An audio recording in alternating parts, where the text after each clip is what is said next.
Our spirit. What is it? Where does it go? Are we able to see them using our mind's eye? If so, just what can spirit teach us? Welcome to Schooled Thru Spirit. Host DeEtte Ranae is a certified psychic medium and master teacher of psychic and mediumship development through LWISSD.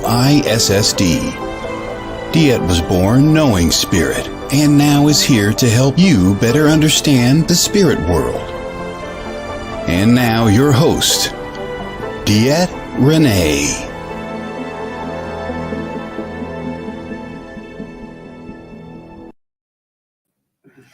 Good morning, everyone. This is Danny and Terry from Soul and Synergy sitting in for DeEtte Ranae today because she's gone doing other fun stuff today. Yeah, she's at a convention learning stuff, I believe. Oh, yes. I'm not sure. So today we have a bunch of different things that we have in store for you. We're going to be doing some tarot reading for Ascension, talking about that intermittently throughout the show. We have a guest that will be on talking about star seeds, which is an interesting topic overall, something worthy to learn about, and other various fair kind of stuff. So yeah. So I think I'm going to start off real quick by welcoming you to our classroom here at Soul and Synergy. This is where the magic happens, so to speak, for us. We teach our tarot classes. Our Danny teaches us tarot classes. I teach my Reiki classes here. What's in the back of our store located in Eau Claire. So if you're interested, follow us on Facebook and stuff and reach out. definitely. So a lot of different things have been going on for us. We've have of course our wellness fairs and our store and all of that, and we actually went on a little bit of a trip this last month. So we spent about 10 days on a trek on a journey over to the redwoods, and if you're into nature at all, kind of like I am, seeing those redwoods and hugging them and taking in their energy is kind of the best thing ever. Yeah, sitting down in between two open ones or two that are growing together and just meditating within that energy of the trees is amazing. Yeah, just amazing. Energy work overall is pretty amazing. The things that I'm learning about energy is quite fascinating, and it seems as though energy is really an important part of manifesting your life and your goals and your dreams. We have a class here about manifestation and using your energy wisely that Terry runs. And do you want to talk anything about that? Well, we do a few things. Reiki is your gateway. It's your gateway to everything that we do. And I just realized, Danny, that we did not plug the computer in. Oh. And we're down to one bar. So I will do that. It enlightens you. It connects you better with spirit. It channels so many things. I have went from being just the average Joe on the street to being able to do psychic readings and seeing all sorts of amazing things as we do healings. I've had witch doctors and aliens and I don't know what else have come in to do healings. Well, angels and yeah. guardians and all of those things. Learning how to connect with your guides and learning how to work with those energies so that they can help and guide you through your life's journey. Understanding that as much as we believe we have control in this world and our lives, we truly don't. And as long as we're able to connect with our guides and make that stuff happen even better, life is much easier for you. But we can manifest our reality, and that's something that a lot of people don't necessarily understand. We have instances where people get up and are very grumpy and think, I'm going to have a crappy day and blah, blah, blah. And then they end up having one. And it's just like, have a different mindset, have a different way of thinking. And those things really make a big difference in your life. Just individuals who don't even know that they're using their energy for those things. People who look at something and go, well, I hate that person, or or I really dislike this or that. And really what they're doing is inadvertently sending out those negative vibes to kind of sabotage some things. Yeah, and I think the quickest way to to basically to reverse that negative vibe is just do a 5-minute mantra with and centering on the heart and just redoing love, love, love, love. And then as you redo that, you just feel that energy build and build and build and then start sending it out. It can totally change your day 100%. Totally. And a really great way to kind of wash out any of those negative intentions that might be kind of hanging around due to other people's inadvertent kind of, for lack of a better way of saying it, hexing. So, right. But one of the things I did have, I did a tarot this weekend. And I had quite a number of clients that I was doing tarot readings for. And it was just so strange this weekend because I've had readings that I just never have had before. Normally, it's just really pretty cut and dry and all of that. But these ones were really quite specific. I had a lady that was having basically kind of like a haunting in her house. She would find coins kind of lined up on the floor. She would find parts of her house kind of rearranged and all of that. And she was really kind of in a funk about it and didn't really know what to do. And as I was doing the reading, I got some really great messages about how to kind of work work for yourself to kind of get rid of those things. And the message was, spirit in the background, we may think of them as having, swords and guns and whatever to really kind of try to defend you and whatnot. But it's really all about having a kind of, how do I want to say it, tipping the scales a little bit higher for the positive energy in the house. So my message to the woman was to fill her house with all the things that brought love into her life. She loved angels. So I said, make sure to have lots of pictures of angels in the house, that when you look at those things, it really kind of lifts you up and lifts up the energy in the house. So doing anything you can to create a dynamic where the positive energy in the house overrides the negative energy that might be there. And it really made sense to me that way. And as I was thinking about kind of past history, being in other people's houses and whatnot, that's what we do instinctively, is to fill our houses with things that we love and reminds us about love and happy times and good times and all of that. And by kind of stacking the deck, as it were, it really kind of doesn't allow for a lot of that negativity to even be in the house. So that was really a great kind of message that came through while I was doing that reading. And I just wanted to share it with all of you as kind of a hint. If you find that maybe you're having instances where things are breaking down or kind of things are tumbling downwards, just kind of fill your life with love and with the things that bring you happiness and joy, and that really pushes out all of the negativity. Yeah, it's hard once you get in that downward groove of things that it's like, how do I get myself back up? And it's people fall into depressive states and things like that. And, Yeah. I guess it is one step at a time, and it is just repeating those positive words and starting over each day with a clear slate. Allowing yourself to have that clear slate every day. Yeah. And some of the best reminders are apps that we find on our phone.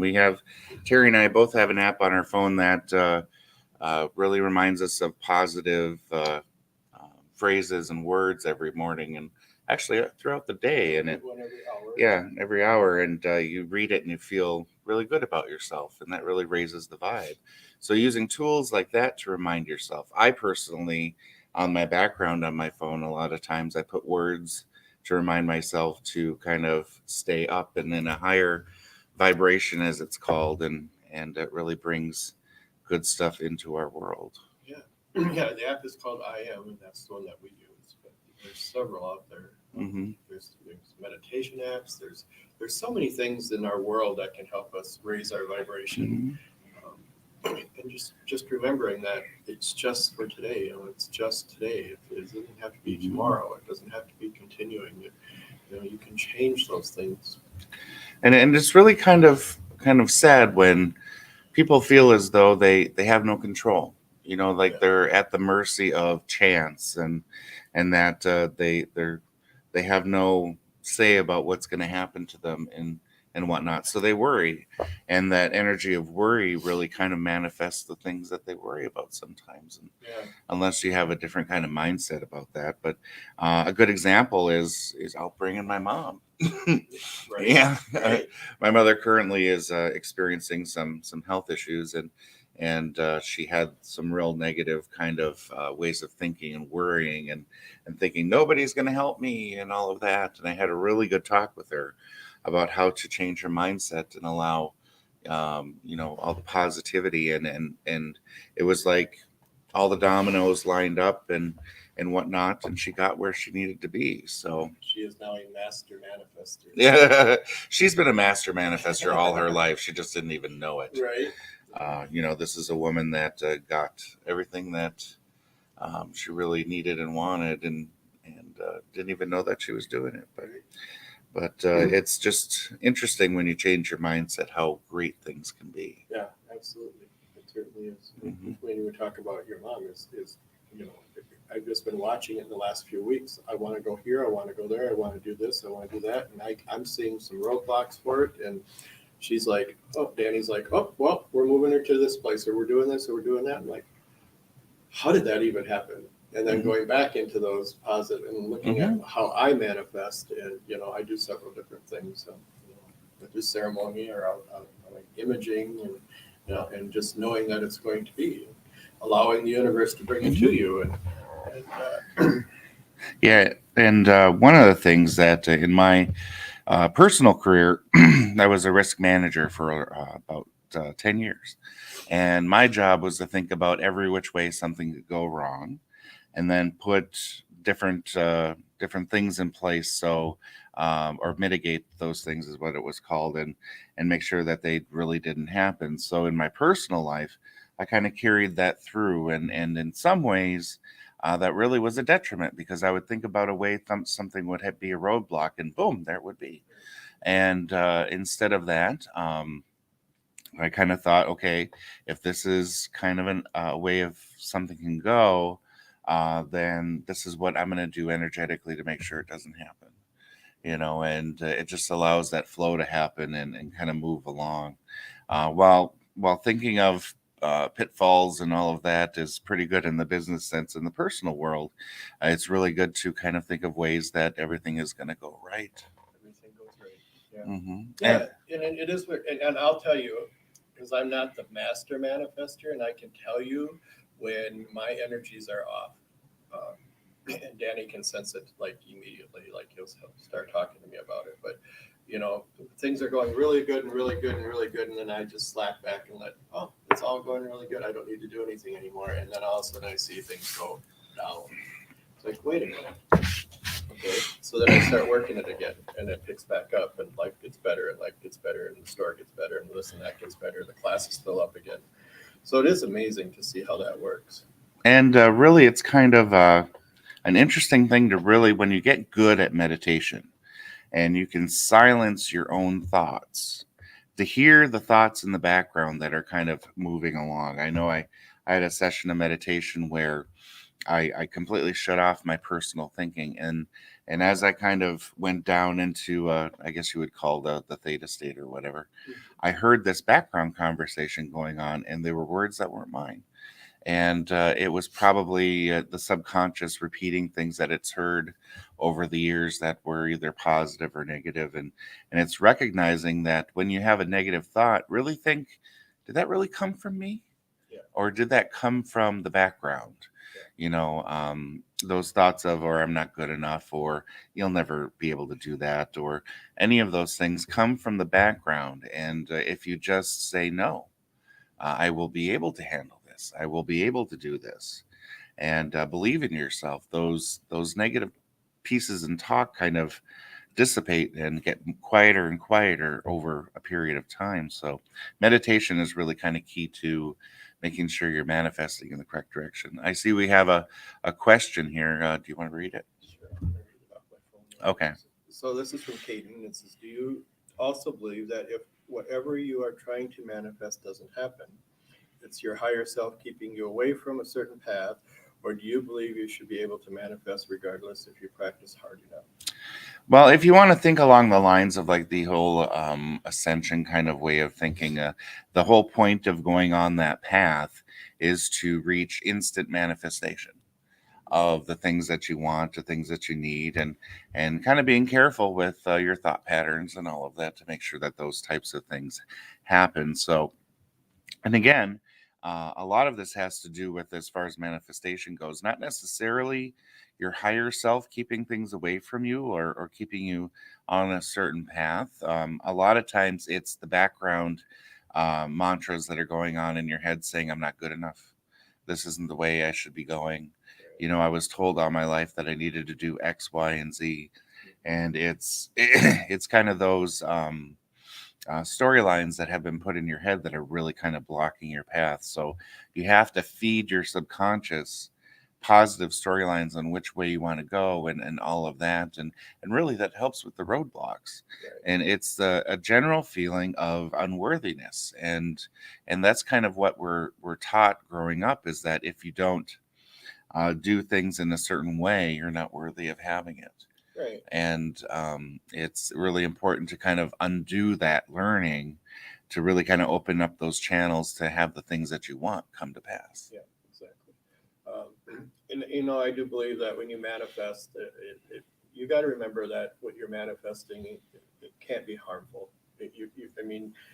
When you're manifesting your own personal stuff, I was just reading Caden's response. Mm-hmm. Thank you. Thank you, Caden. You know, making sure that it's all of white light and love and benefit for your greater and highest good, and you know, not involving anyone else. I love it when people try to manifest someone to love in their life, or you know, those kind of things are great to work with and great to work on. But if you're doing your thing and you're putting yourself out there and you're working on yourself, the universe will line you up with those people. It isn't something that you have to truly super manifest, you know, because manifestation needs details. And you know, and we manifested, you know, he has a manifestation story of how we got together, and actually that one worked really well. But putting it out there is what happened. Getting it out there is what it needed to happen. Effort. The effort behind it, yeah. Right. The universe, and this is just an observation. I don't know if this is how it really works, but if you want something and don't provide details to the whole thing, you can. The universe finds the easiest way for you to get that, and a lot of times the easiest way for you to get that is for something to happen, kind of that you did not expect. Now there is a way of thinking about it where you put in too much detail, and then it takes a lot of time for things to get there. But if you have to put in parameters to say, you know, I want this, this, and this, but it has to go in this way, or else you may end up in a situation where, or in a situation you hadn't anticipated. So, it's details are important, but if you get too stuck on the details, the length of time it takes is a long time. So, and it does, and then it becomes, is it even going to happen? And then it's all this other stuff. So, you know, just working with it, keep putting it out, keep putting it out, keep putting it out. And that's a good point that you just made, Caden, about not trying to mess with other people's free will. It's really important when, you know, you want to, you know, you have this gift of manifesting, you know, have this gift of using energy and whatnot, and you see someone going through a rough time and you really want to help them. And the best way to kind of do that without interrupting their free will is really kind of sending them energy for their highest good, because you don't know if the thing they're going through is a lesson for them, a life lesson for them. and you don't want to derail something that's going to benefit them in the long run as far as what they're going through. So by setting the intention, for their highest good, that helps them along the way, but it doesn't stop them from learning something in the process. So Exactly.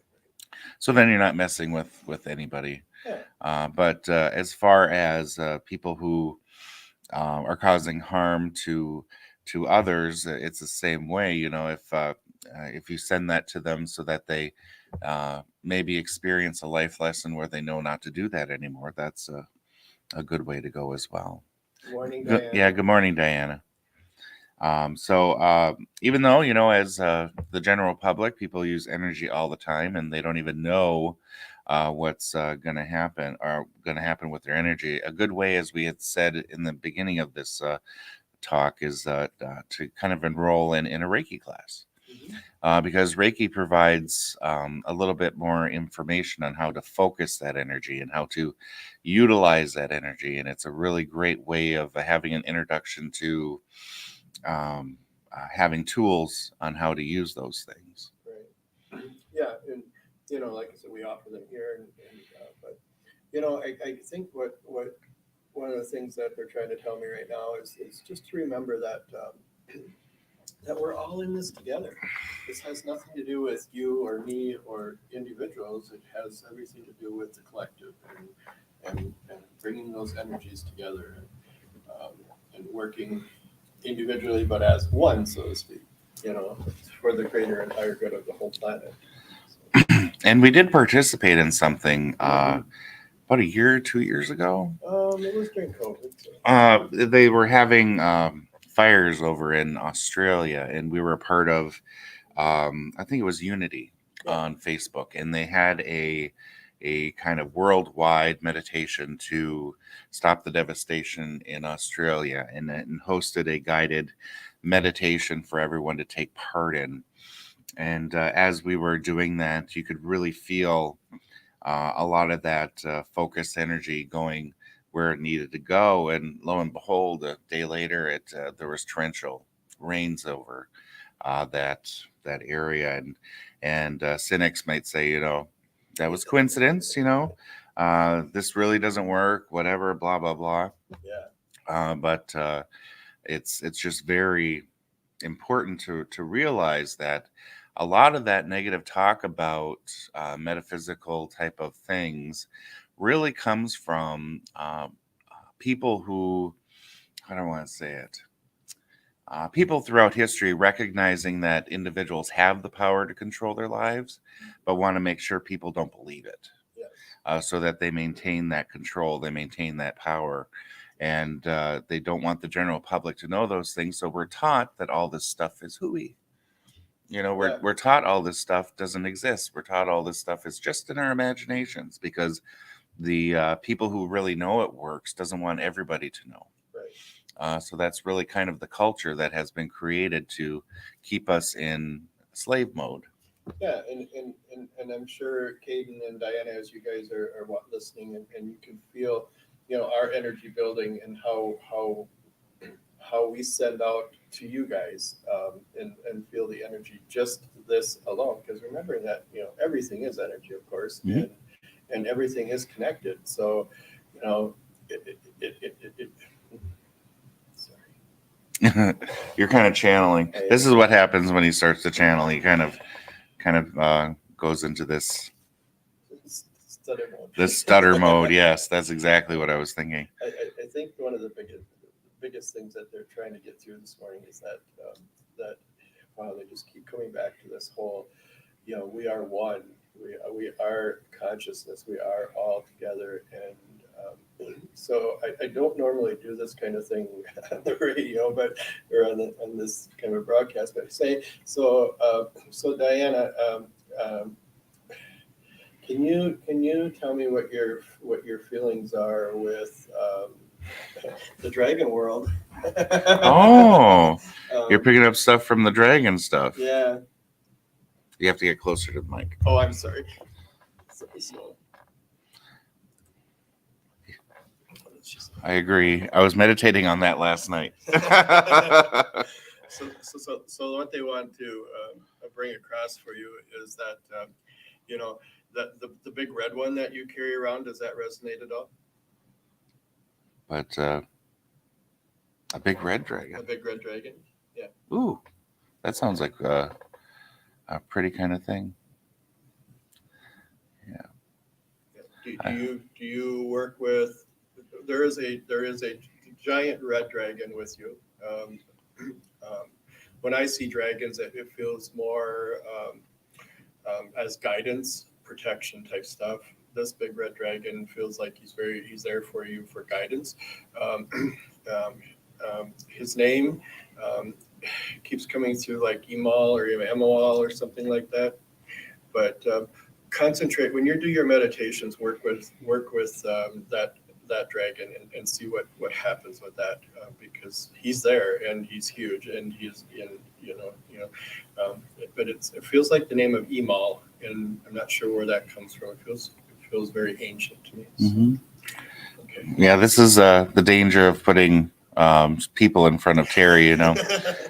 He starts to get messages and whatnot for just the most random people, but it's really kind of a good thing, and that's an interesting kind of comment to make, is that as we're doing our fairs and as we're doing our interactions with people, Spirit brings to you people that it knows you'll give them the message that they need. Absolutely. And I totally believe that as I'm doing my tarot readings at the various wellness fairs, is that, I would love to have tarot reading every 15 minutes, and get, a lot of revenue and all of that. But I've really kind of whittled down to, I'm here for whoever needs me. And whatever I get, because I know that the information that I need to provide will be provided to the people that need to hear it. Yeah. Yep. And we talk about these events that we hold. They can be, as a practitioner, when we're holding events, I don't practice per se, like set up the table and have my own booths and all that kind of stuff, because I'm running the event with Danny. But there's been some amazing healings I've done. In Ashland, it was a group healing for this lady in the middle. Like, we were standing right in the middle, and it was like, this has to happen now. My guides are like pushing me out from behind the booth, and all this good stuff was happening. It was 4 of us that did a group healing for this lady. All connected and all that. Yeah. Oh, it was amazing. And then Saturday again, we're sitting there, and I'm running the door, and this lady comes with a friend, and I ended up doing a healing on her right at the table where we're doing the entryway stuff. So it happens, and I have absolutely no problem of doing Reiki or doing healings wherever I'm at. I could at random. Yeah, Mm-hmm. in the middle of Walmart, and I would do it. It wouldn't bother me a bit. No. But it's almost the bottom of the hour. Yeah, I'm going to go check and make sure. So, Todd, if you would hold on with us for just a minute. I haven't heard the front door ding yet. So Okay. All right. check. I will be Okay. right back. So while he's doing that, I'm actually going to pull a card for one of these lucky people that I see names in the chat box. One of the classes that I taught this weekend, or I prepared to teach, is Tarot for Ascension. I believe I do a tarot for shadow work class. I use tarot in a lot of different functions and disciplines, and tarot for ascension for me is drawing cards to let people know what they need to work on in order for them to ascend further up into a more positive vibration. So I'm going to pull a card here quick before we reach the bottom of the hour.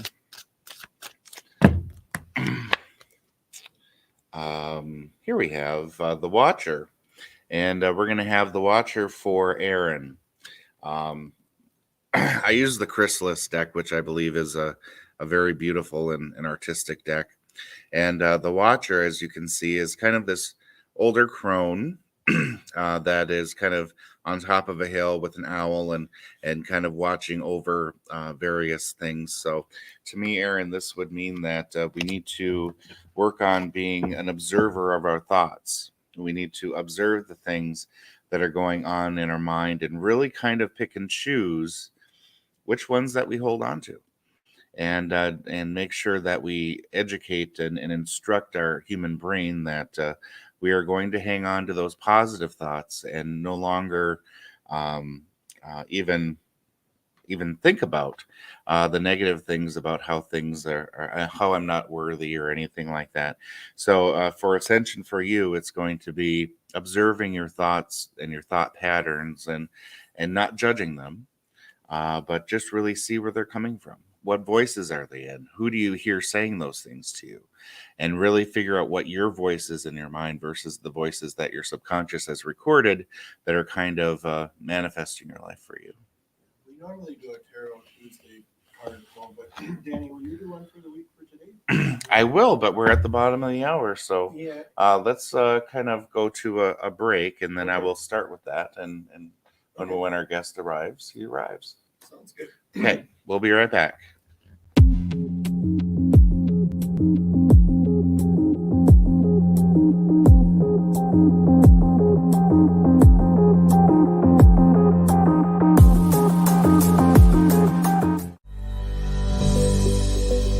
Certified psychic medium Stephanie Lynn creates an authentic connection between the living and the spirit world. Stephanie knows she is here to help heal, educate, and provide validation that there is more after death, and allows herself to be a conduit and work as a team with spirit to pass on messages from their world to ours. Stephanie Lynn also works as a spiritual life coach to help you achieve, create, and manifest your best self and life.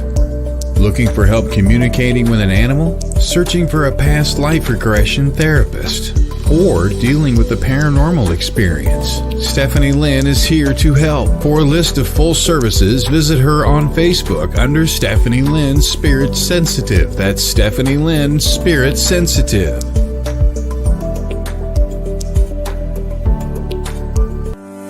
Ellie Weisensell's psychic medium is a medical intuitive that specializes as a body code practitioner. As an energy healer, Ellie offers additional services that allow her modalities to be intertwined with energetic healing. Within your subconscious lies information that knows everything about you and why you deal with specific conditions. The subconscious can be considered the blueprint to your entire body. With Ellie working physically with your subconscious mind, we detect what negative emotions are trapped and where they are stored within the body that is causing you your emotional and physical pain. This work is designed to remove imbalances and correct them energetically, getting to the root cause of why you have your condition, to help balance your body so it may heal itself. Your body is infinitely wise and wants to be in balance. The body code is not only gentle for humans, but it is also a gentle process to help animals. For more information, contact Ellie Weisensell at the website below.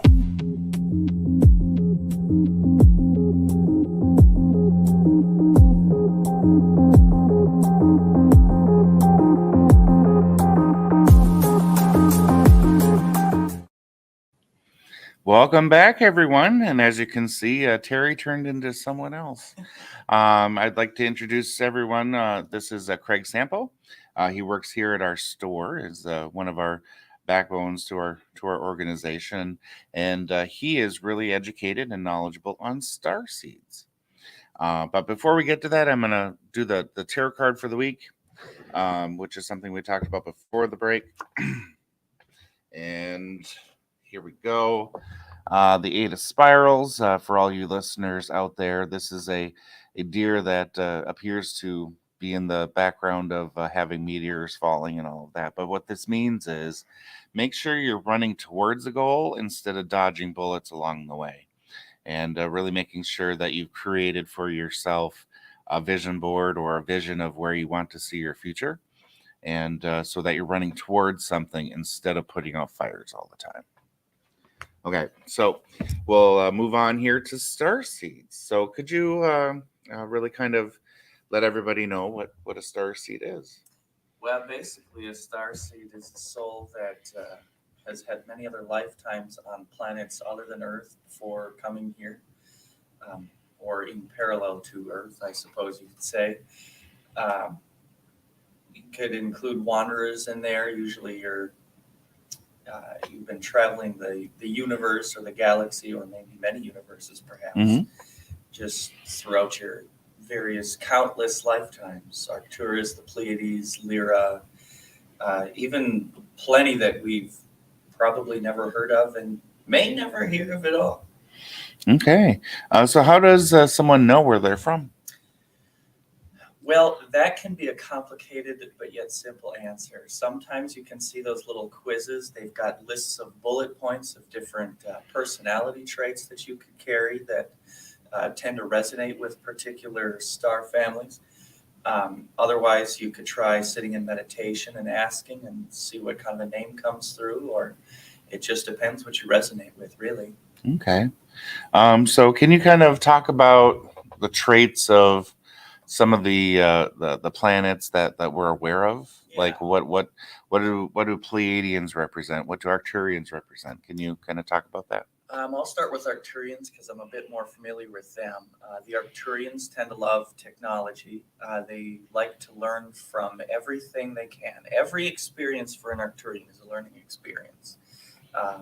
And like I said about technology, they love technology, but they really like to use it for educational purposes. So this kind of a medium, you're coming to YouTube or a radio show to learn anything, really. Mm-hmm. That's definitely a trait of Arcturus. Pleiadians are very compassionate. People oftentimes say when they find themselves in the presence of a Pleiadian, it just makes them want to cry. They feel so much love. It's so beautiful. Mm-hmm. Okay. So I think we've all come into contact with individuals who are just so positive, and you just want to you just sit there in awe, going, "How can you have such a great outlook on life?" So that would be Pleiadians. Yeah, I Oh, would say Pleiadian. okay, all right. But when we talk about like star seeds and all of that, and ascension and that type of topic, a lot of times some of the negative pops up right away because as humans we're keyed into watching out for bad stuff happening. So reptilians, what are those? Reptilians tend to be more Orion-based. Well, I suppose you mean in the terms of star seeds for Yeah, reptilians? yeah. Okay. So if you find yourself resonating with the reptilian energy as a star seed, it's quite likely that you're here to try to amend some of the wrongs in the past, because some of us might have heard of theories of the Orion Wars or the Lyran Wars, which involve different races from Lyra, the different reptilians and whatnot, just going at it for control, basically. And the reptilians and the other Orion races tend to be in the forefront of this vie for control. So like I said, the reptilians or maybe other negative, if you find yourself resonating with those, you could potentially be here to help right some wrongs you've done in the past. All right. Okay. So what other types of how do I want to say it? How those alien races have already been integrated into our world. So I'm sure there's alien races associated with Egypt and Egyptian stuff and all of that. Oh, yes. What do you know anything about that? With Egypt, I'd say they're definitely connected with the Orions. We do know that a lot of the pyramids across the globe, other than Egypt, are all aligned with Orion, actually Orion's belt. A fun little tidbit, actually, if you look at the orientation of all of the pyramids, so yes, Egypt's pyramids line up with the belt, but now if you go from South America to Egypt to the Chinese pyramids, the groups all together also line up with the belt of Orion. So Wow. I think the Orions and the Mintakans and the various star systems from that realm of space all kind of have something to do Okay. across the globe. Okay. Different information on ascension and spirituality, metaphysics. Okay. And I know that just something from the back of my head, like some of the pyramids in Egypt, Like if you were to look at it at a certain time of day at the apex, it points to a certain star Exactly. and all of that. So maybe used for astrological purposes and whatnot back in the day. So what alien races are associated with like Lemuria and Atlantis? Ooh, Lemuria is a little easier because that is Palladium for sure. I've been a little more focused on Lemuria, so Atlantis, it just feels a little more Anunnaki, Okay. and the Anunnaki is a little unclear because I've heard that it could be from the Pleiades. I've heard that they're their own race. I've heard some of them could be from Orion. But either way, the Anunnaki have a pretty strong grasp on human history as well, Okay. in terms of it's been said that they're here for gold, or were here for gold, and perhaps created a slave race out of humans, maybe, and tried to enslave humans that were already here. It didn't work, so then maybe they created another slave race Okay. to mine the gold because they tried to take it from the water and realized that wasn't very effective. Mm-hmm. So that's actually kind of the reason that, like, the Aztecs or the Mayans would go dump gold in the lakes because it was a tribute to their gods. Because Wow. they wanted gold. They needed gold for their atmosphere, supposedly. To help Interesting. them breathe. Okay. Aerated gold. That's Yeah. really kind of interesting, isn't it? Not something you think of on Earth. No, definitely not. But like Lemuria and Atlantis and all of that. Do you have any more information on those types of things? Yeah, so oftentimes people definitely wonder about Lemuria and Atlantis, and we like to try to find them. Just because of some of the geological processes, I think it'll be quite difficult to find some of them. Only because, like I said, the geological processes, like Lemuria was kind of around Hawaii, and as we know, Hawaiian islands are volcanically formed. So they kind of come and go through time. Eventually, over more millions of years, the Hawaiian Islands will look completely different and won't exist the way they do now. But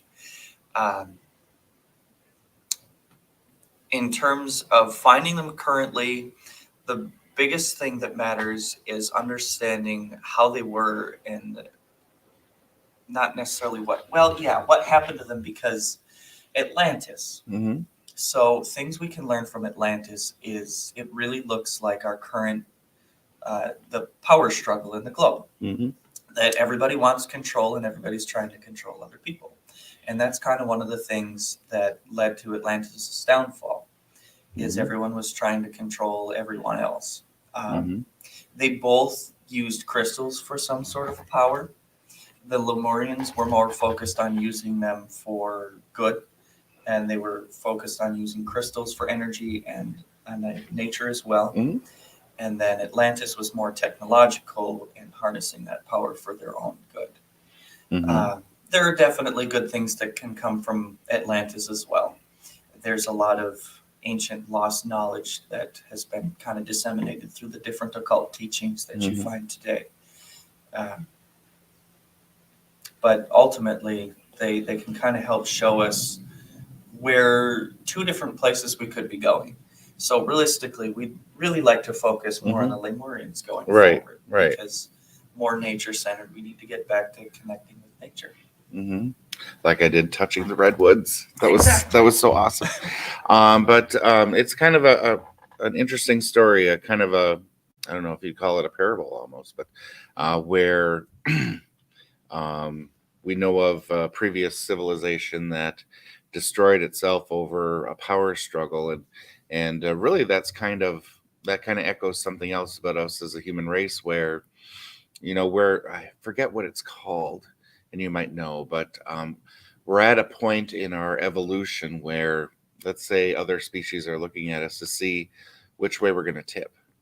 And I know that there's a scientific word or a scientific phrase that describes when a race gets to a point where it'll either destroy itself or it will flourish.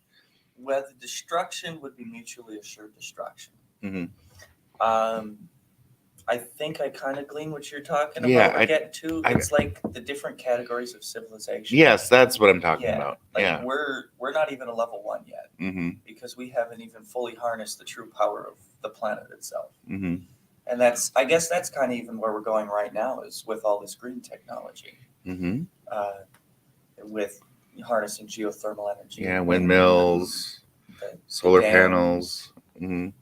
And then category 2 would be harnessing power from the sun. So I've actually heard some cool experiments that would show that we could put a satellite around the Earth and radio beam energy. Yes. Yeah, you can actually beam energy from one thing to the next, and that's not a hooey kind of thing. That's a scientifically proven thing where you can beam energy towards a source and have it have power. Well, I mean, we're getting there with that wireless Qi charging. Too, Yeah. That the pad you can put your phone on without plugging it in. Mm-hmm. Right. It just transfers the energy right to your phone. So if you can imagine that at a very large scale, think of all the great places we could be. Yeah. Tesla would be smiling, I'm sure, about Almost those types of things. Awesome. So as we're kind of moving on here, Caden says belief in our Agartha or inner earth. I'll leave that to you because I know nothing about that. Oh, well, Agartha is one of the names that people use for the inner earth civilization. Okay. I haven't had any personal experience with any Agarthans or inner earthans. I guess many people go about believing it different ways. Some people say the earth is hollow, but that can be easily misconstrued because some people would then take that a step further and be like, well, scientifically, it looks like there's a core and it's partially molten, but it's scientifically still, I mean, the crust of the earth is how many miles thick? Mm-hmm. So realistically, I mean, they talk about living in caves on Mars when we go to Mars instead of building domes on the surface. Yeah. So why couldn't people be doing that here? I find it perfectly plausible and quite likely that there could be definite civilizations living under the crust of the earth. And I just saw something where one of those rivers in Egypt or something has kind of went down far enough where all these caves are open, where they saw people or assume that people lived in them, and they're finding artifacts, and it's all because the water is going to a level where The Tigris and the Euphrates. yeah, where it's opening up all of these underground civilizations that occurred. So it's really quite plausible. It is. I think a lot of the time is that there are facts about things, but then the human imagination inserts some other stuff to make it seem like a story. Yeah. You know, Myth and legend. myth and legend. So the human imagination creates a myth and a legend about it, but really based on fact. Mhm. You know, There's a grain of truth behind every myth. yeah, right. And whether or not it's I don't know, as magical as what it's described as, you know, there's definitely a root to why we believe the things we believe. Absolutely. And there's actually something that I ran into, and I'm on way too many Facebook groups. Oh my God. But kind of a chart that showed, you know, where the modern day concept of Jesus and all of his traits. And then 1,000 years before, there was another person in legend that had all the same traits. And 1,000 years before that, the same thing over and over again. And it went like back to like 6,000 BC, where that civilization believed in a person that had all the same traits. You know, born from a virgin, could heal people, could walk on water, all of that. And you could trace that myth or that legend, I should say, back all of those millennia to other individuals that those groups of people believed in. So there's a grain of truth in that too, where people believed the same thing millennia after millennia, just developed into a different person's name. Mhm. So it's just really interesting how all of that can come, but most certainly, yeah. And some people believe that religion is kind of, how do I want to say it? Created to stop people from knowing their own power. Yeah. And where it creates this organization where individuals feel like they have to, well, not only just for money's sake or that type of a thing, but feel that they need to be subservient in some fashion in order to get wherever they want to go. Yeah. And really, the whole point of ascension is breaking out of that mindset of having to kind of live up to those types of standards and really living up to your own standards and ascending beyond the need for organization, and really kind of developing your own sense of right and wrong and all of that, and Stepping into your power. stepping into your personal power. And that's where religion comes in, at least in my opinion, where it removed people's personal power, because the people at the top knew that you had the power to create your own reality. Yeah. And so in order to stifle that amongst the masses for the individuals who are really greedy, they created the notion that, nope, that doesn't happen. Like I said before earlier in the show, it's all just make believe. And that's just indoctrination. Well, take Reiki, for example. I Mhm. mean, in terms of the church, the people who are responsible, or the only people who can carry out the healing touch, is the priest. So you have to remain subservient to not only the God that they tell you to believe in, but Mhm. to the leadership of the church, because those are the people who are going to heal you. You can't heal yourself. Right. Gosh. And I think of all the Reiki healers and all the wonderful things that they're doing, Mhm. and it's just a good example of people trying to tell you that you're not good enough. Yeah. And it's not like anybody who practices Reiki is like giving the middle finger to the church, or No, they're just saying, hey, you can do this too. you can do this yourself. Yeah. Yeah, you don't have to prescribe to feeling inferior to anything, take your own personal power. Mhm. Definitely. But anywho, I'm just gonna pull a card again for someone in the audience here about how to work on ascending. And DeEtte is here. Hi, DeEtte. Nice to see you. Wonderful to have you on your own show, I guess. So why don't we pull for Caden? Okay. All right. The minstrel. Okay. For you, Caden, what I would say here is you can kind of see this guy playing a lute of some sort. He's kind of a bard, along with his trusty companion, his pet, and what this card means in relation to working on personal things for ascension. I guess I would say that working on those instances where you tell yourself a story just to feel good about something instead of actually feeling the feelings behind it.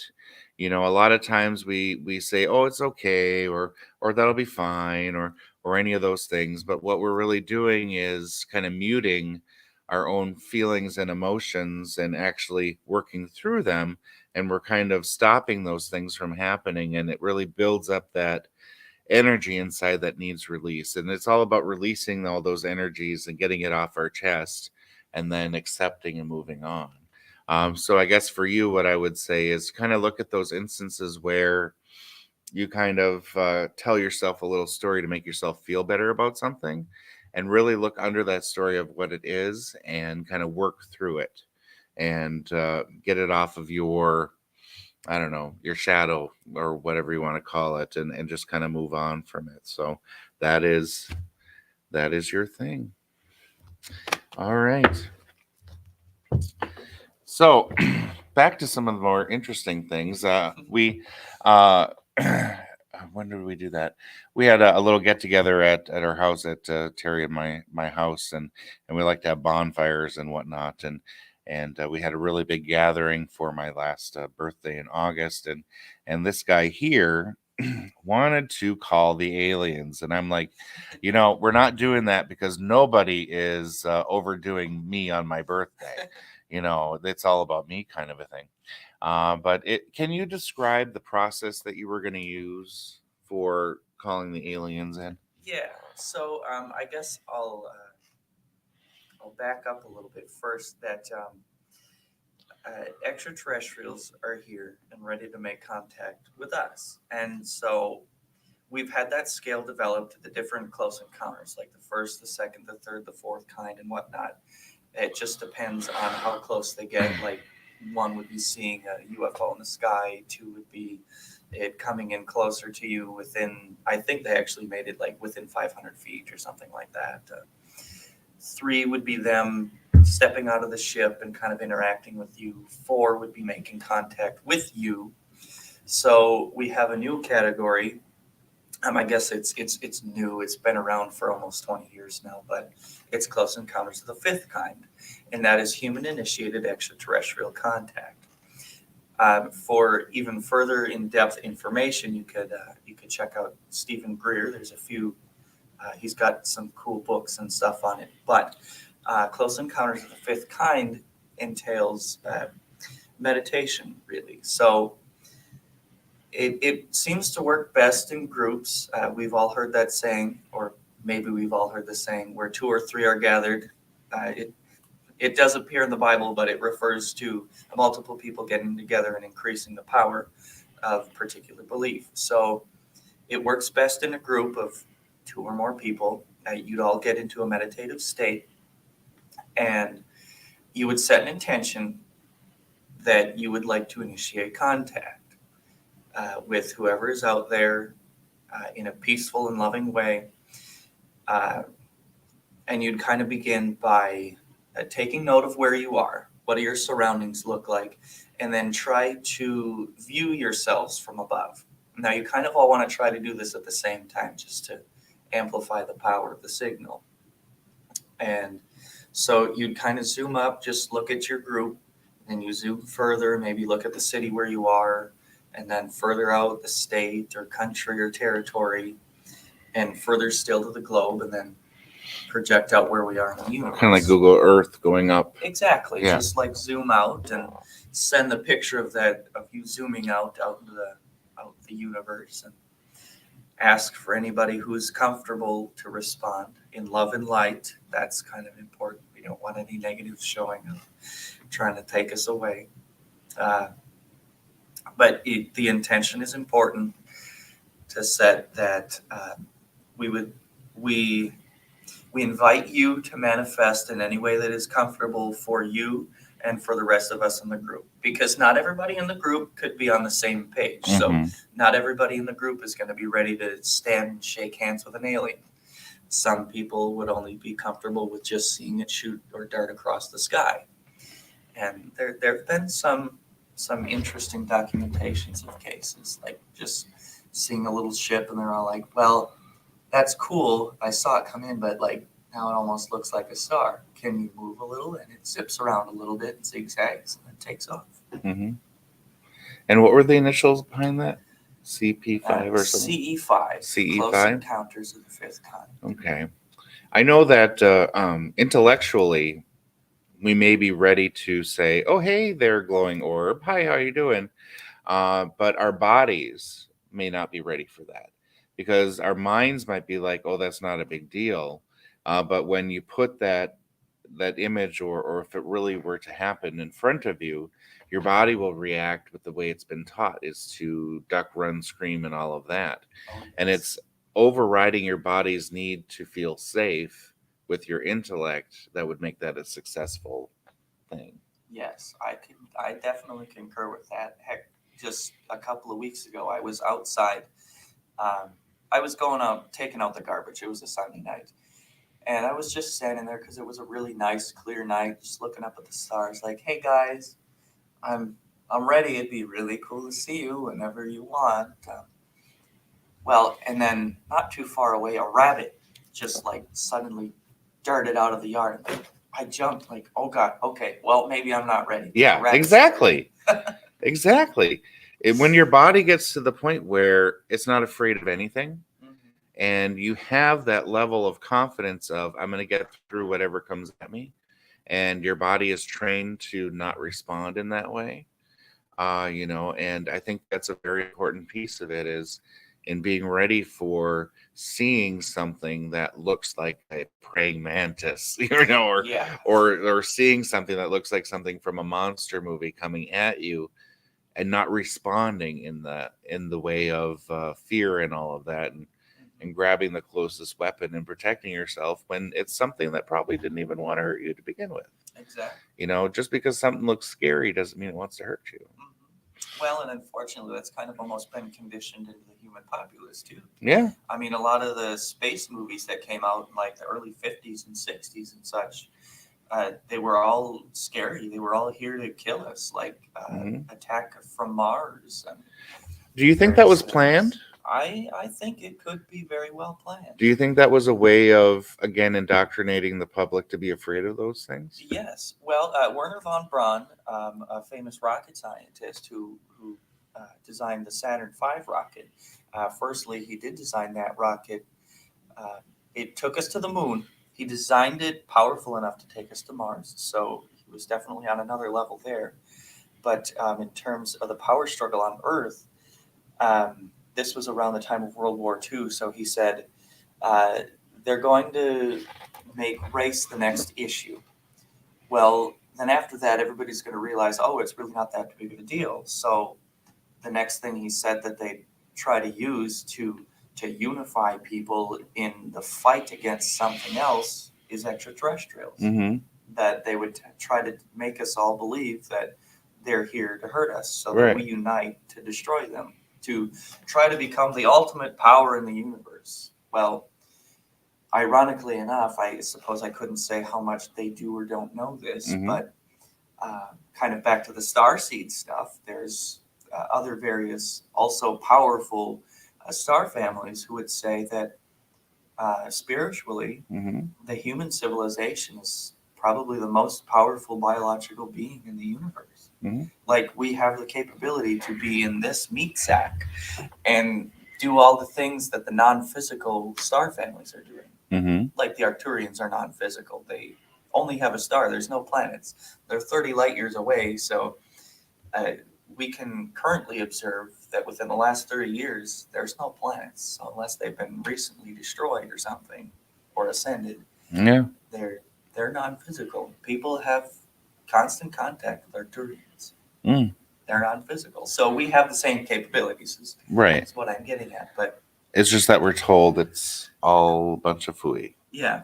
It's either all fake or they're here to kill us. It's one of the two. Yeah, and you don't often hear that they're all good. And logically, that would make sense, knowing the human mind and people wanting to have the ultimate power and all of that, is that a group of people with that motive to keep everybody else in the dark so that they can move forward with their own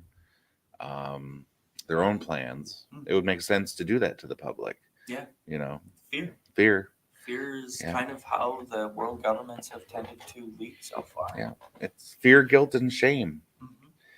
Shame for doing something that might be so little and petty it didn't hurt anybody, but you're taught to feel shameful for it, or any of those things, keeping you in a low vibration so you can't realize your true power.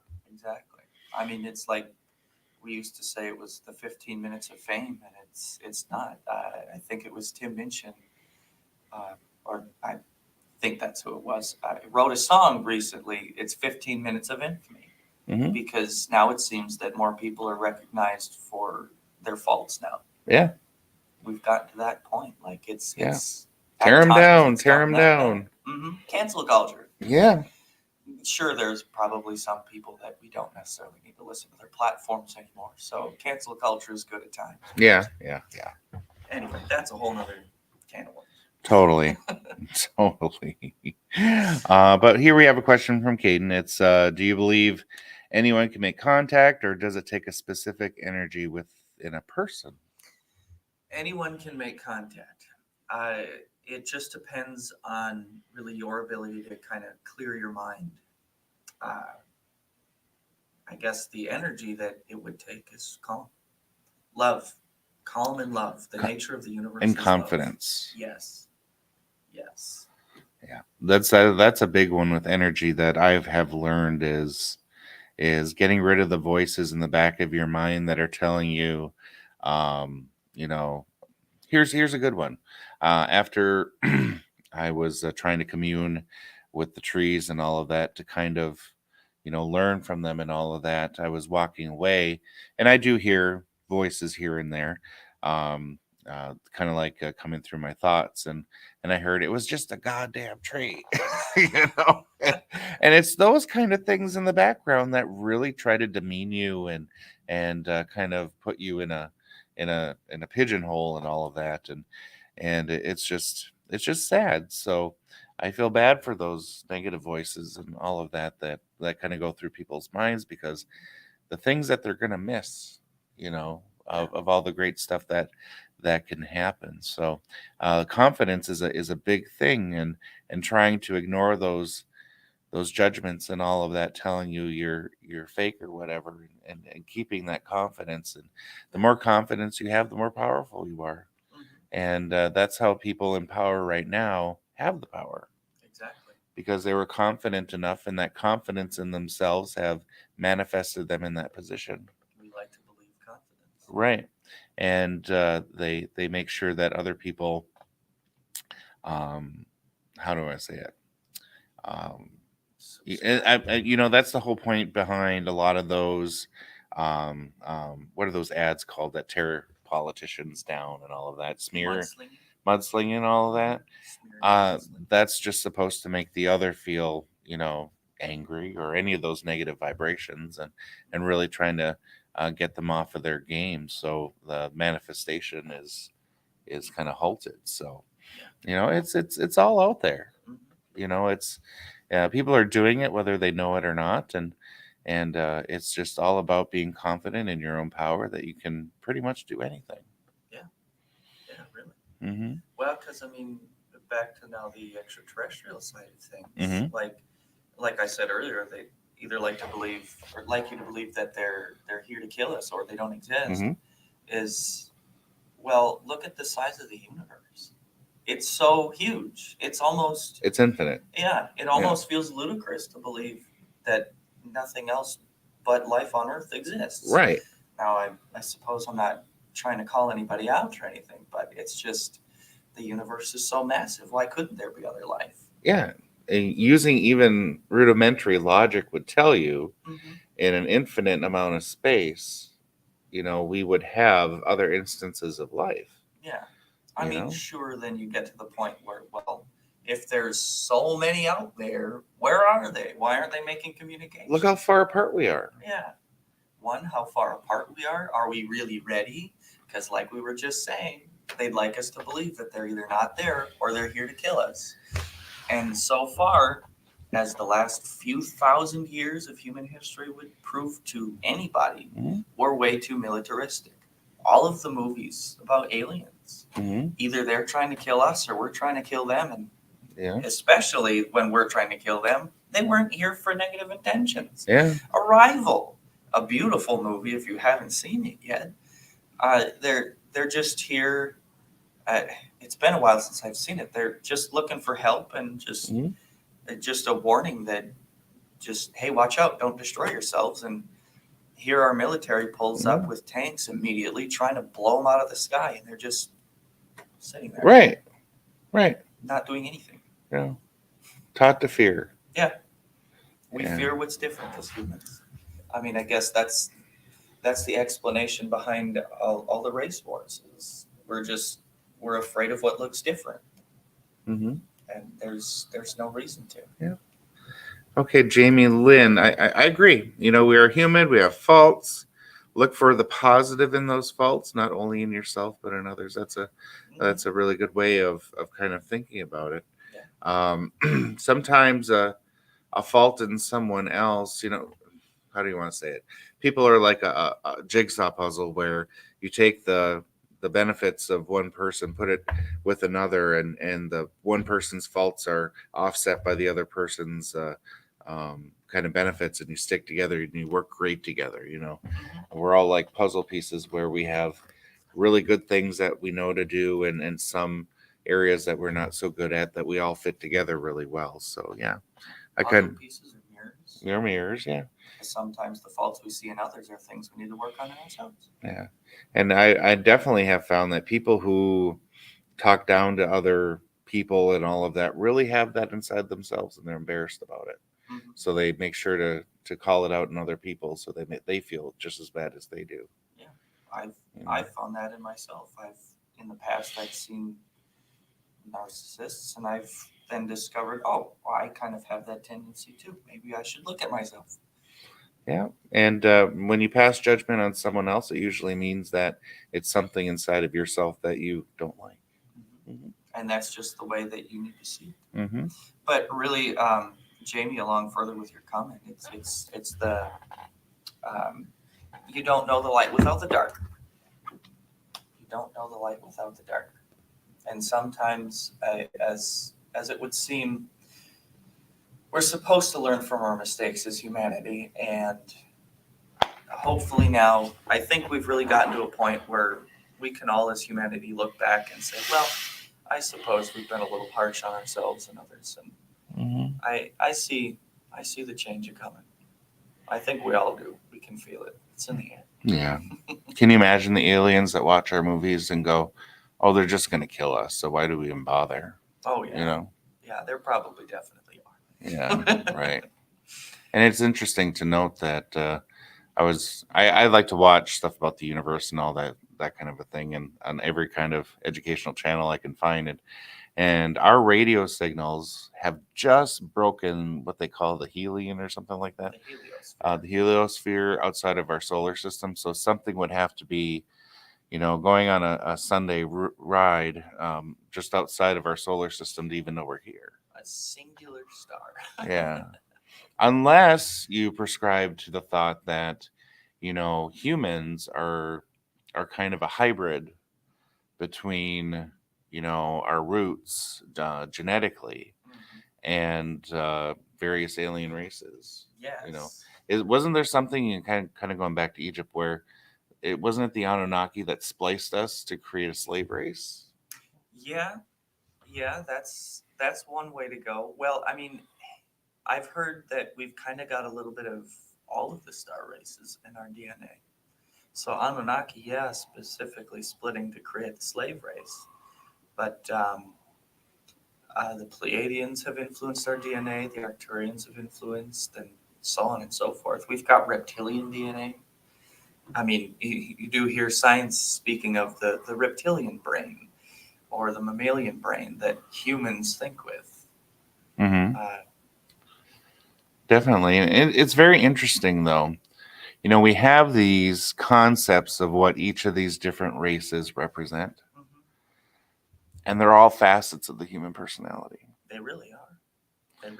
So, like all the Roman and Greek gods, they're just the embodiment of particular personalities. Mm-hmm. Yeah. So it kind of begs the question, we feel as though we have all these different types of DNA inside of us. If we kind of prescribe to that theory of kind of being a spliced or whatever, but really, don't you think it's just the humanity's way of trying to, I don't know, understand why we are the way we are? That could very well be. I mean, I've heard from virologists that there's plenty of parts of our DNA that exist as a virus, like it was totally. A virus, like our memory. Yeah, I've heard it said that our memory, we have memory because of a virus. Yep. That stayed in our DNA. Mm-hmm. And we share I don't know if this is statistically accurate or anything like that. I just heard something like this, but we share 50% of banana DNA. Yeah. Of course we know we're 99% related to what is it, chimpanzees or gorillas or something like that. Mm-hmm. But we share DNA with daisies, with sunflowers, with trees, with all those things. And even with trees, if you put a tree upside down, it looks like our lungs. If you cut it open, it looks like our fingerprint. If you see veins in the leaves of trees, and we have veins, we're just so similar to so many different things that it just begs the question, how did we get here? Yeah. As above, so below. Only Yeah. goes so far. Right, exactly. And it's just so interesting, and a puzzle that will probably never really solve, but philosophically and intellectually great to even have a discussion about. Mhm. I think it's cool that, like, spirituality, we speak of the oneness all the time. Like, we're all part of everything, but it's cool to see that science arguably would agree. Mm-hmm. I mean, they might not outright say it, but the science that they do certainly begs that question. Yeah, definitely.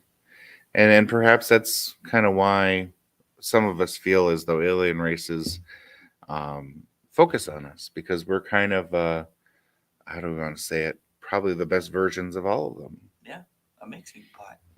Yeah. It's just a very interesting concept, Mm-hmm. because you could reach out to them energetically, and I personally hate the idea of telepathy. I personally hate the idea of it because I want nothing to know what's going on inside my head. It's a scary damn place. I can't say that I disagree.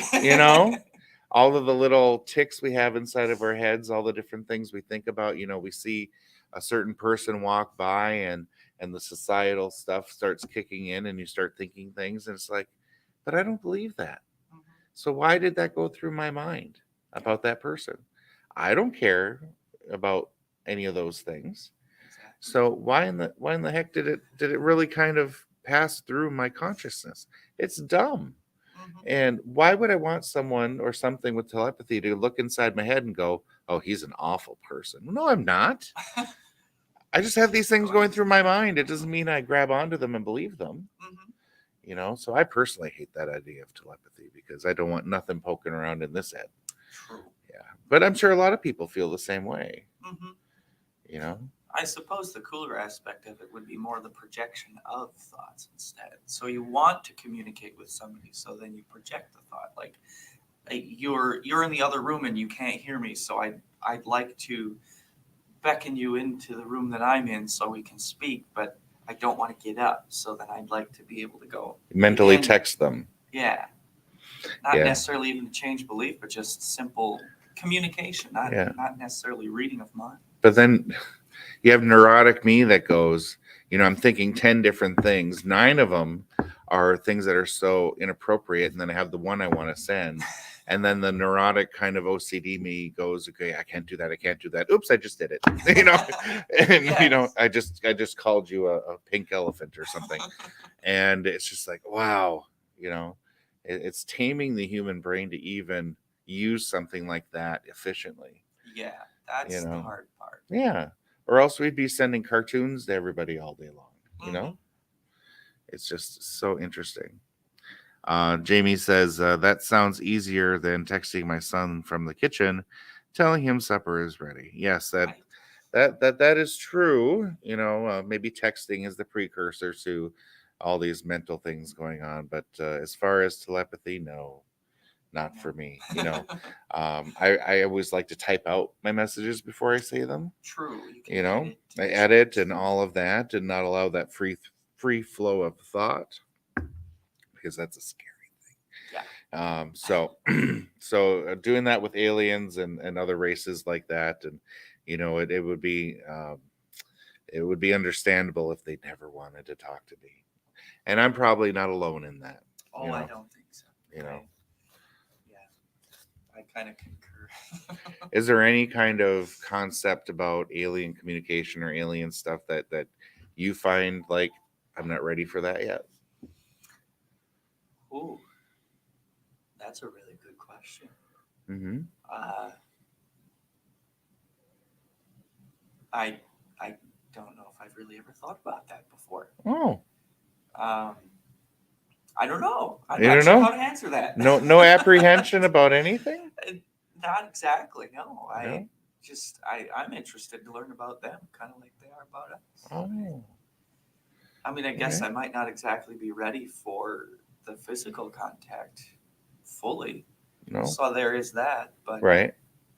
otherwise, I think it'd be kind of cool to have a conversation in my mind with an alien Mm-hmm. or extraterrestrial, I suppose. people don't necessarily like the term alien anymore because of the negative connotations. No, yeah. Right. All because of those darn movies from the 50s. Yes. Yeah. Yes. You know, but Yes, think before you speak. Yes. definitely, Jamie. That is true. And backspace is everyone's best friend. And draft in email Yeah. is a wonderful way to go. Can't do that talking with aliens in my head. Right. Right. Definitely. Don't necessarily think I'd want to say, hey, do you really look as weird as people think you do? Oh, wait, I shouldn't have said that. Yeah. But I do, not to bring fiction in. Well, I guess everybody's concept of fiction is different, but to bring movies into this. But one of the movies I did really like, and I actually bought the DVD of, which I never do, is Contact, with Jodie Foster and Matthew McConaughey and all of them, where the radio telescopes picked up signals that were structured, and they were breaking them down and figuring out, oh, it's ones and zeros, and then breaking it down even further and figuring out, oh, they're instructions. And then one of the big things as you're watching the movie, trying to figure it out before the answer comes, is that, oh, they created these plans for a way to communicate with them, but they weren't connecting. And then all of a sudden someone put it into a cube and they were communicating in 3D. You know, and instead of just the like paper instructions, it was so many twists and turns. Wow. But one of the ways that the aliens communicated with us as far as contact goes is it transported Jodie through all these different wormholes and all that, but finally got to this place where her dead father started walking up to her and started talking to her, saying how proud he was of her, and she is a scientist, a devout scientist that doesn't believe in any of that kind of stuff. And while her heart started to melt, her brain activated and said, you know what, you're not my dad. And then it started to explain to her, you know, we thought this was the easiest way to introduce ourselves to you, to make you comfortable, to kind of start this conversation, to mimic all of that and whatnot.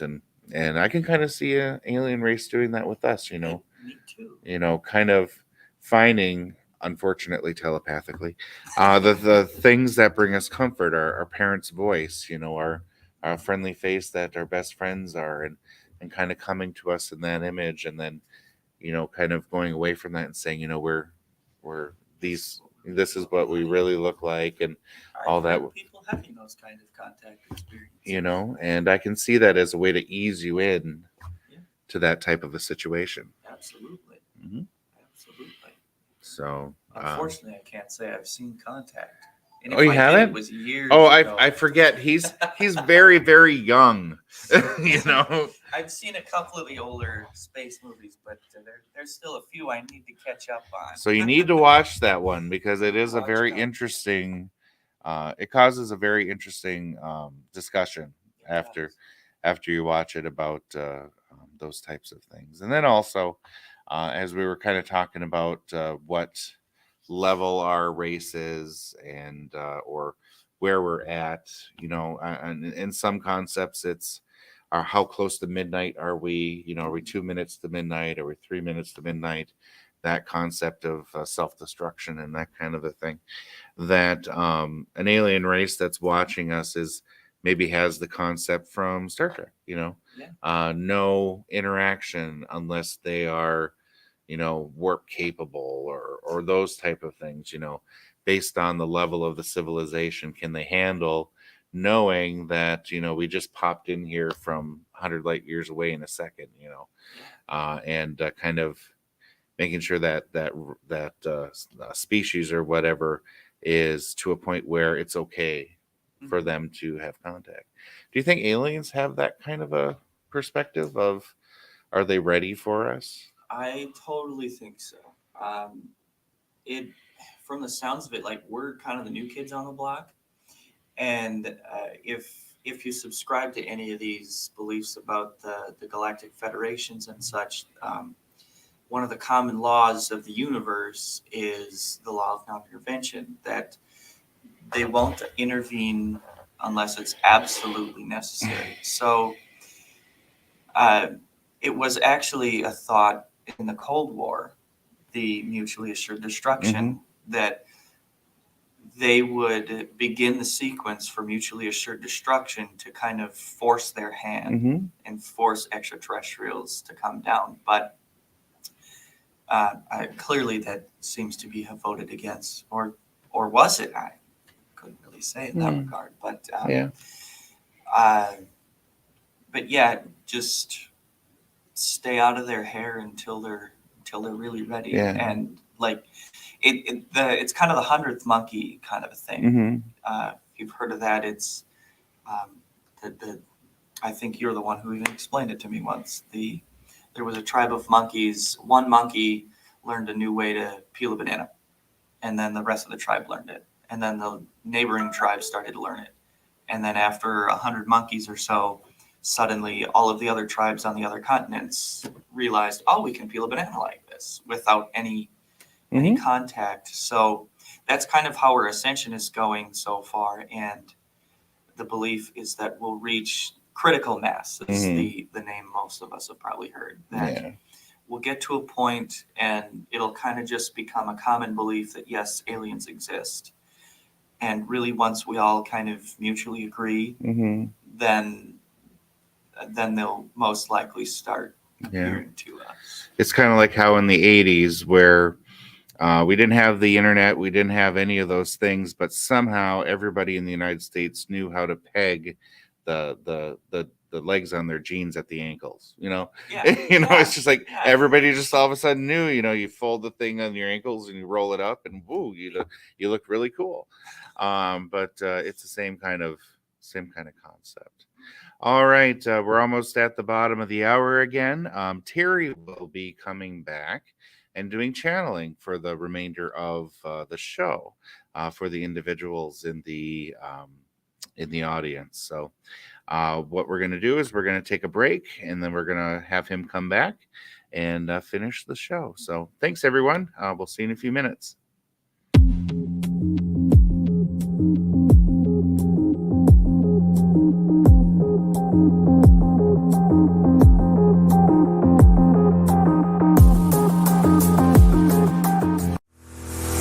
Want to keep up with the latest at the station?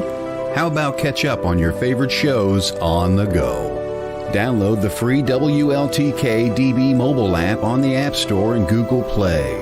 Watch, listen, and shop right from the palm of your hand. The WLTK-DB mobile app. The truth is here and now. Get yours today.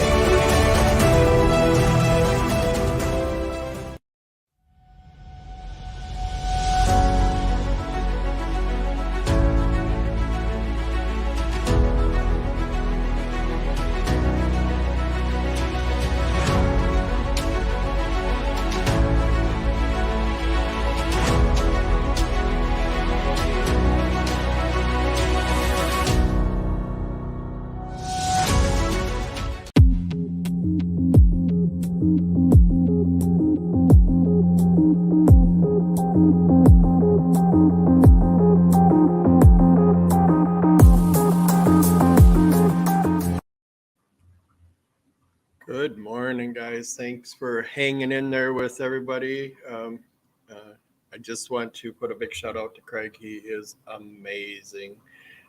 He does so much for us here at the store. And when he started getting into the starseed stuff, it was like it just rolled. So if there is one thing I want to get out today, it is. I apologize. I keep looking up because I have you guys on a big monitor on my wall. So, but it is just to remember that the whole thing about the collective consciousness and everybody, as we're working on ourselves, knowing that we're working on the whole consciousness, because as each one of us raise our vibration, it raises the vibration for everyone. So in true DeEtte form, I'm going to do some readings. I talked about doing channeling. It might happen too as well. We'll just see where it goes. But I am going to step right back there and grab my coffee. And then if you guys want to put some questions up, I'll be ready to go in just a minute.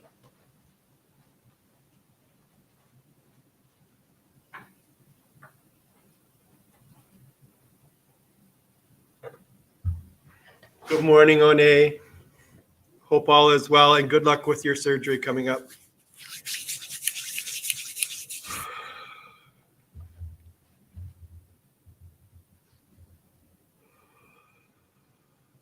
This gives me a couple seconds to connect.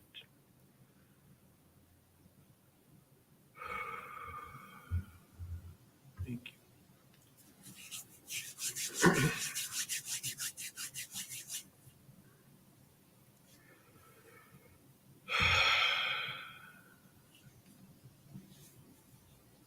So Diana, all right, her question is, I would love a general for where my path is headed, please. So, sweetheart, a couple of things comes through really fast. There are some things that you still need to work on. Your path is true and strong. You just need to hold that feeling of love and of reaching out and letting people know that for all those non-believers in your life that you know where you're going, and that you don't truly need anyone else's help but Creator, but the universe, that I'm not sure if you already do energy work or if you are needing to go in that path. It feels like there's a path that is very strong for you.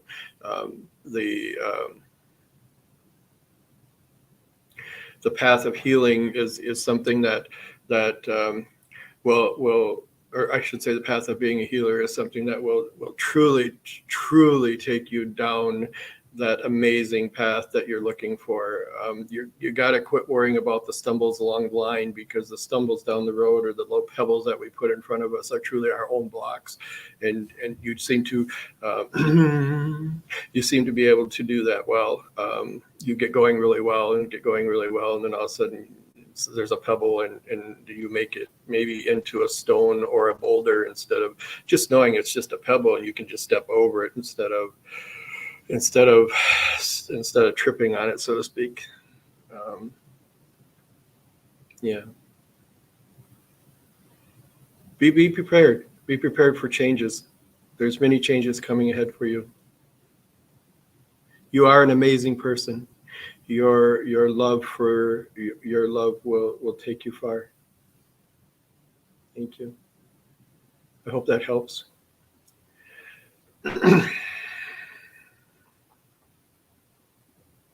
One. So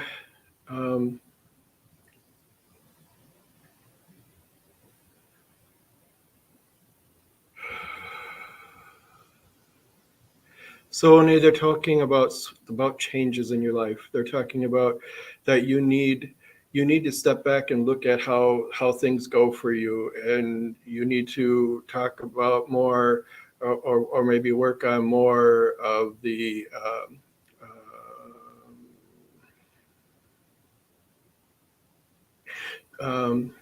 becoming a different person, almost energetically. You have this beautiful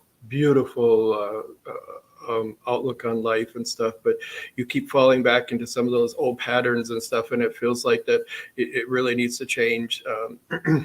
Remembering that old patterns are something that is pre-programmed, and you have the amazing ability to work through those pre-programs that can go away. They're not something that need to hold you back. I think if you do this work and allow yourself to, yes, thank you, and allow yourself to be that person who you truly are, then the world will open up for you in some amazing ways. I think that, oh yeah, you're right. So they keep telling me that you are working towards great growth. your block is yourself. Work on those little changes of realizing or meditating with who you are, who you truly are, and not who people see who you are. I hope that helps. Thank you.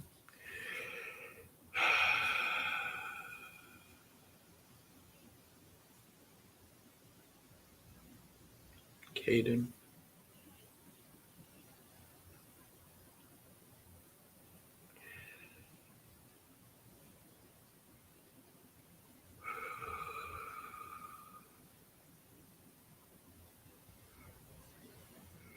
Whew. So for Caden, your gifts are many. When they show me your gifts, they show me like almost like it's well, actually it looks like presents that you need to keep opening as your gifts develop.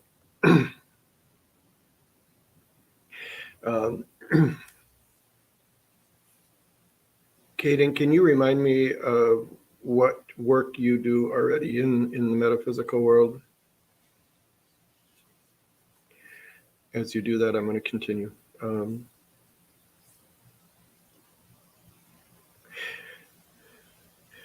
So they keep showing me these little boxes of gifts, and then each box gets bigger and bigger and bigger and bigger. And as you open one, you'll work on that, and then as you open the next one, you'll work on that.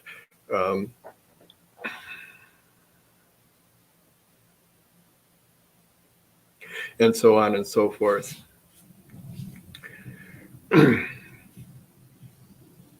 So knowing that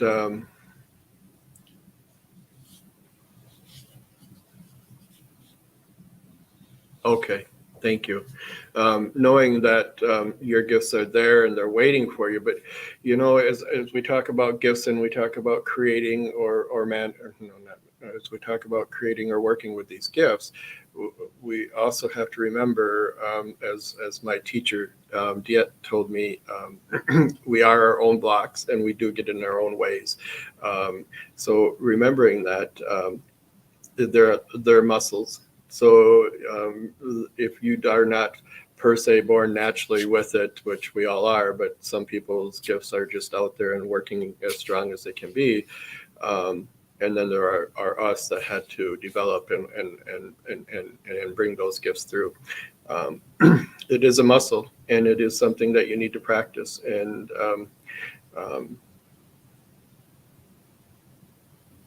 so they talk about an investigator, and and they talk about being an investigator of the paranormal, if that is correct. So becoming a psychic or a medium will be a great advantage for you in investigating in the paranormal. Not only will you be able to see, hear, feel what you're working with, but you'll get more answers and it'll be easier for you to do your investigating. I think that the investigator is a really big joy for you. It feels like, it feels like it's not even it's not a job, so to speak. It is like you thrive to do that kind of stuff. So they're talking about doing more psychic or more mediumship work for you. Don't worry about the other gifts and stuff, and reach out to a teacher like DeEtte or someone that can help you develop those skills.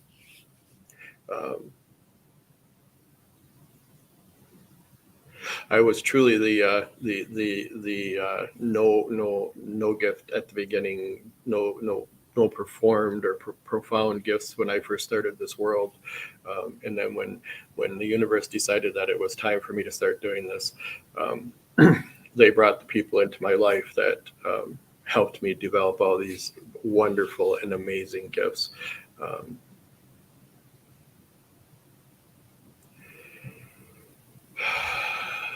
Feels like you still are. You're going to be. you are a believer. You're a believer in this world, and you're a believer in what we've talked about today, and you're a believer in everything that we do. But I'm not sure if it's a fear of hearing or a fear of feeling, but it definitely has a fear block behind it. So does that make sense for you?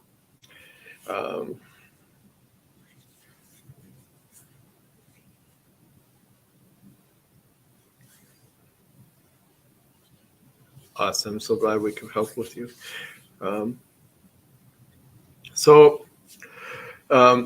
It is much easier to do a show with a guest beside us, but I really do want to talk about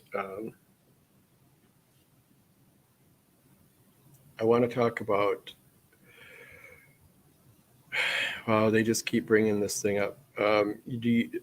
This whole world of where we live, and this whole world of how the negativity shuts us down, and how much more the light has to shine. Find your path, find your way, reach out if you struggle. The white light is becoming stronger and stronger. The healing energies are everywhere. As sensitives, you'll find it when you walk into rooms. Create your blocks or create your shields, but also feel, so you know what to do, and where to go. Life is amazing.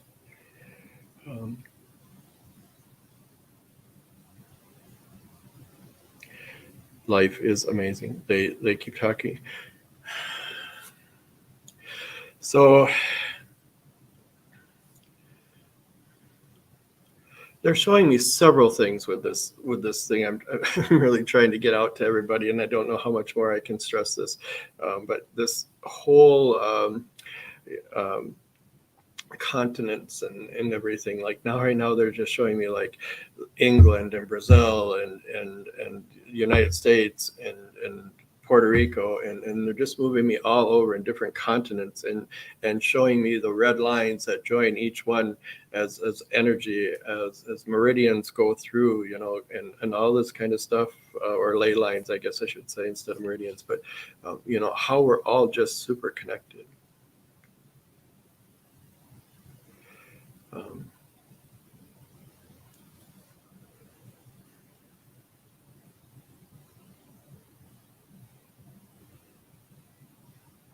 Okay.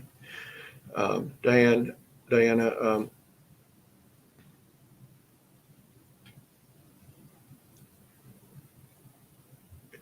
the comments get lost sometimes. Do you do energy work now?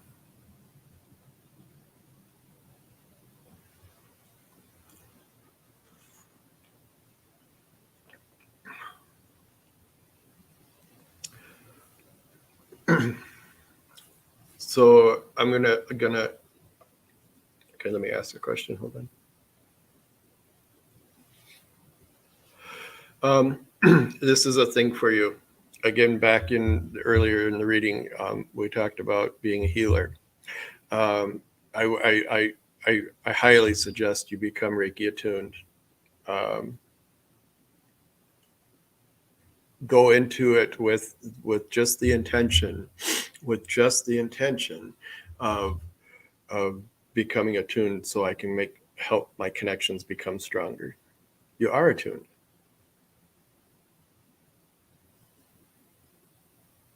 Okay, I'm not going to judge anybody's classes, but they're telling me to retake a class, retake that first level again.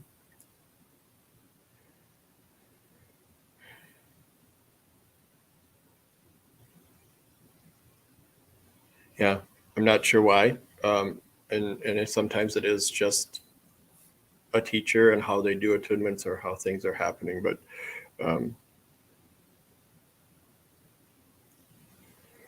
also knowing, you are amazing. So so they make me feel really happy right now. Just the fact that you are attuned, and that the fact that you don't believe you're doing energy work and all this kind of stuff, but you are.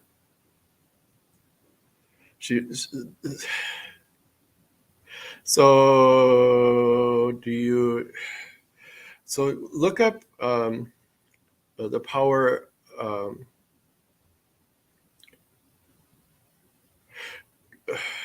Google the power of Reiki. Put those words in, the power of Reiki, and read more about it. And just allow yourself. I'm not sure why you create your own blocks so much. I can feel the want. I can feel it's almost like a need instead of a want. But it can't be a want so strong that the want creates the block. Work in the world of allowing. Allow it to come to you. Allow the universe to bring to you what you need.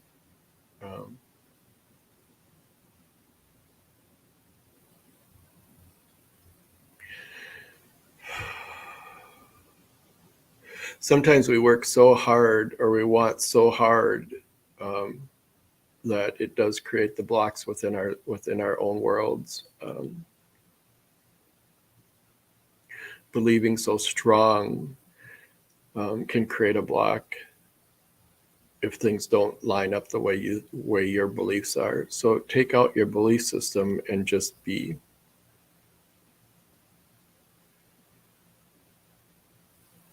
Hopefully that helps you.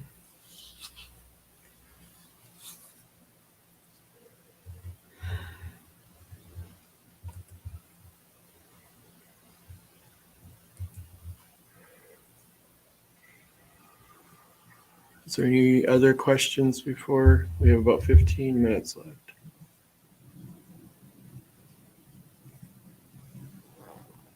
Okay.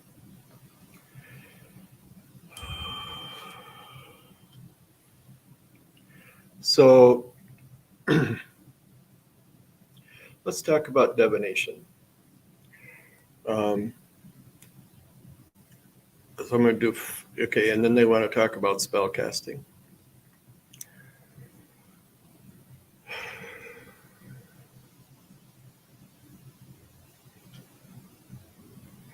So divination. Remembering that there are so many things that we use for divination. As you can see, Danny does his tarot cards. I work with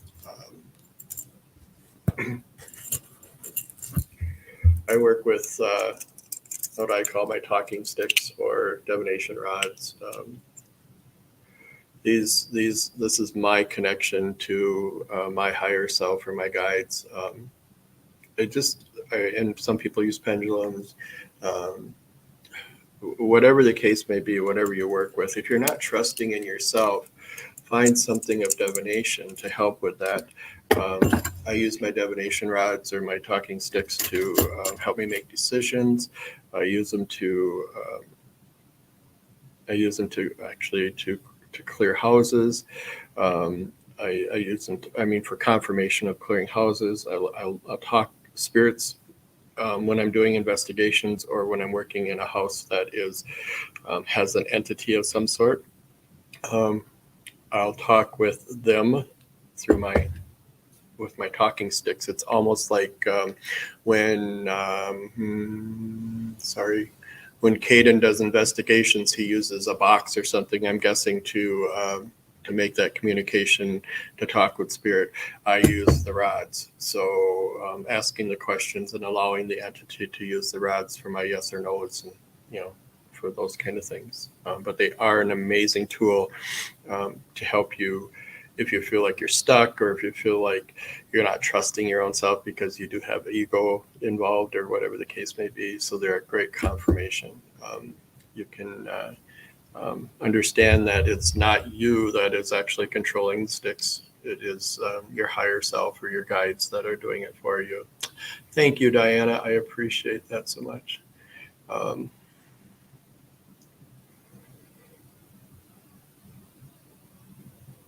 Very nice. So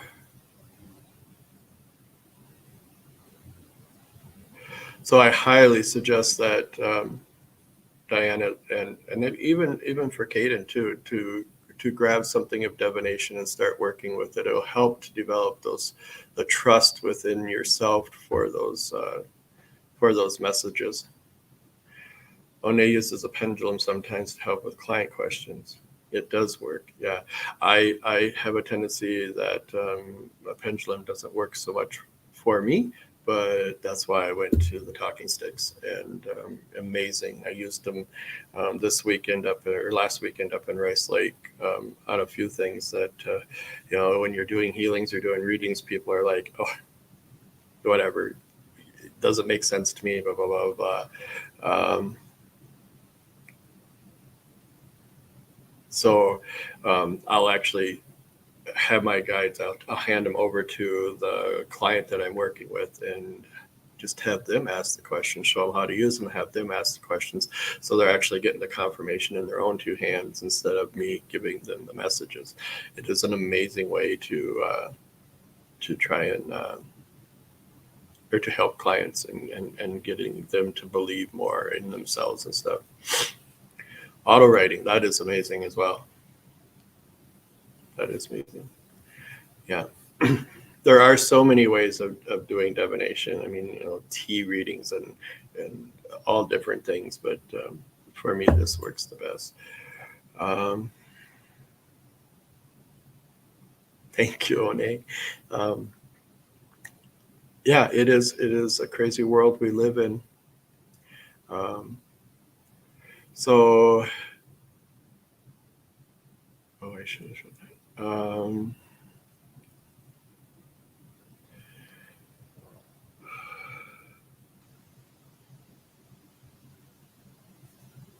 So, a tea leaf reading is a basically what it looks like. So what it sounds like. So people, they make the tea, and I believe they drink the tea, and then what's left within the cup, a tea leaf reader will look at it and read it. Similar to throwing bones. People can, I think it came from down south or over on the East Coast somewhere, but throwing bones on a table and how they land, the type of bone that lands a certain direction and things like that. People, that's a reading as well. We do those here. I think they're doing them on Sunday here again. Once a month or every couple of months, I have a bone reader come in. Oh, Caden just came to me. Crystal ball. You like to scry. Yeah, I just read that. Get a crystal ball. Black obsidian is really good for you. And scry within that black obsidian crystal ball, relaxing the eyes enough to go down inside, but that comes through really strong for you. Thank you, Katie.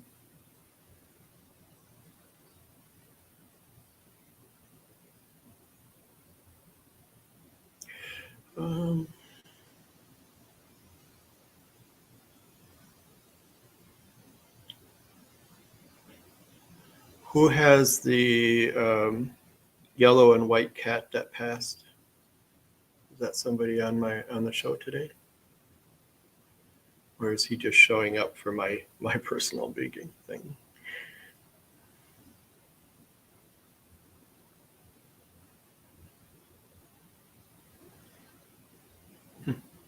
I don't think you're for anybody here. Okay. I have a yellow and white cat that's walking beside me here, so I thought maybe he was here for someone else.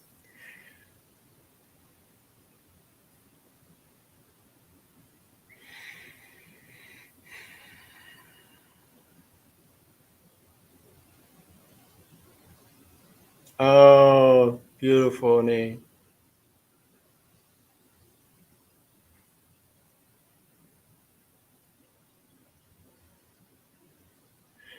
Yeah. She hangs here with me now. Every once in a while, I see her come through, and I'm not. Oh, but you were here doing readings at one time, so maybe that is why she's sticking here. Is she still looking for you? I will send her your way.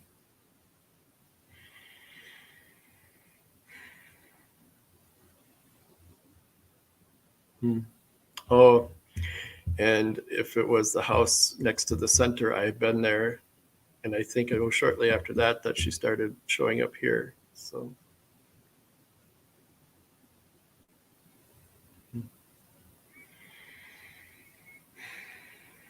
yeah. Okay. Um,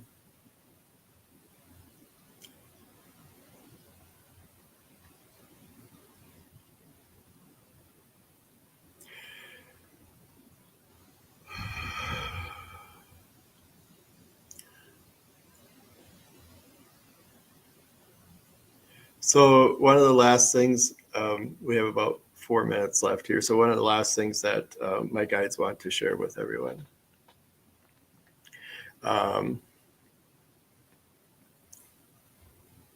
They want you all to know that you are amazing people, that what you do on a daily basis is amazing. Keep putting out the love, keep putting out the light, keep showing people that what we do is not evil per se, that is not against anything, that what we do is for the collective, and that what we do is it is all positive. You all need to trust in your own love, in your own paths. You have great things coming.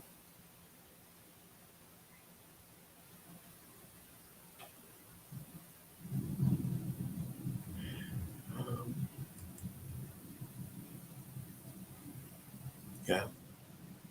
So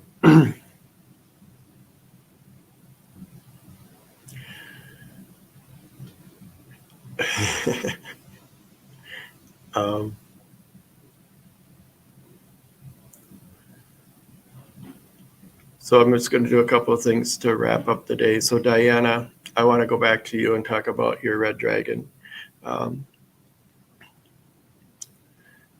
You have to trust in within it.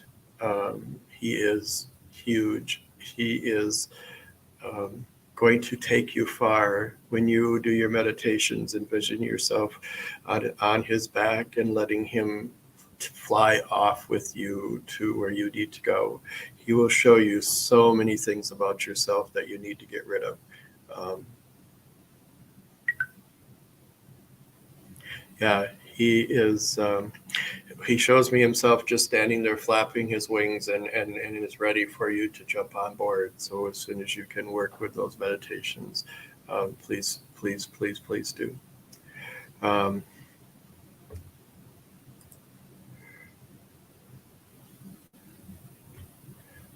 Caden, your gifts are truly many. Your gifts are shining. You just have them blocked with that fear factor. Please reach out to someone and help you get through that fear factor. Knowing that you will be fine. There's nothing to fear. They will only open you up to what you need, and as you need it. It won't be that hard slam type of thing that we've heard of people having. So don't worry about that. Don't let that fear go. Let that fear just fall off into the creek and float away.